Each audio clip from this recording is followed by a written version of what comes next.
if I tie it back to how we look at things through the lens of the Fed or monetary policymakers, we make policy decisions, low-frequency policy decisions in a high-frequency world. And so there can be some real disconnect at times where the Fed is still looking at tighter financial conditions into the turn of the year and waiting for those to feed through to the real economy, whereas the market looks at financial conditions and says, oh, we're done with those. We're done with those. We're off to the races.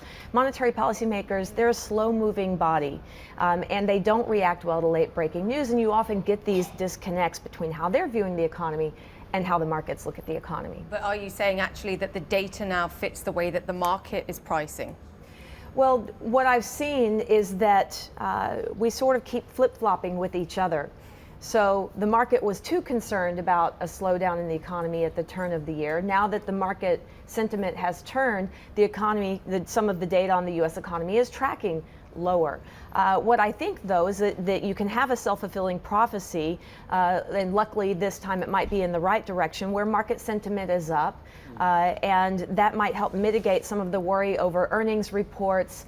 If sentiment is up, and the markets tends to feed into how U.S. consumers feel and how they spend. But there's now a perception that the Fed isn't just looking at the data now, it's also looking at the external environment, it's actually looking at the markets. So I think there's a perception for investors that stimulus is not going away anytime soon now. So we've got into a position where the data picks up, then the Fed starts talking about rate hikes again, the market then gets nervous, then they go, oh, actually, we're watching the markets now, so we have to be a bit careful here, so they back off. So they've kind of backed themselves into a corner by effectively expanding their mandate, haven't they? Well, that can happen. I mean, there's a lot of chicken and egg that goes on with the Fed and markets, and we saw that all last year where the Fed really wanted to deliver a rate hike, and the dollar, the extraordinary rise in the dollar kept staying their hand at each meeting until finally in December. I think now for the Fed, a lot of the external concern comes over what are other policymakers doing.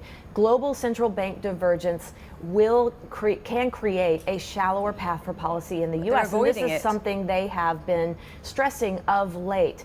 And so to the extent that other central banks are still going down that rabbit hole of easing, it makes it more difficult for the Fed to do more rate hikes. Ellen, I was looking back at some of your previous commentary and looking at what you're saying here today. It's almost as if you feel that the US Federal Reserve is falling into a European trap of talking ourselves down just a little bit, looking at all kind of other factors and saying, yeah, we can't move because of this indigestion you've been talking about, indigestion, and talking about the paralysis as well. Do you think the Fed are talking themselves down or talking themselves onto a lower rate path when they shouldn't be?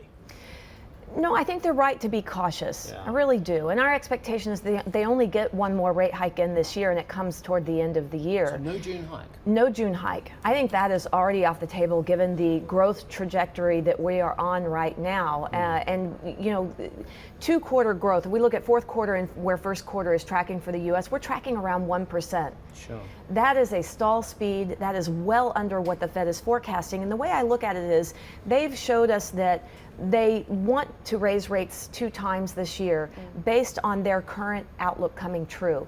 We are grossly underperforming their current outlook. They're going to have to revise those numbers downward. And if those 2 rate hikes were predicated on that outlook, well, that outlook has changed.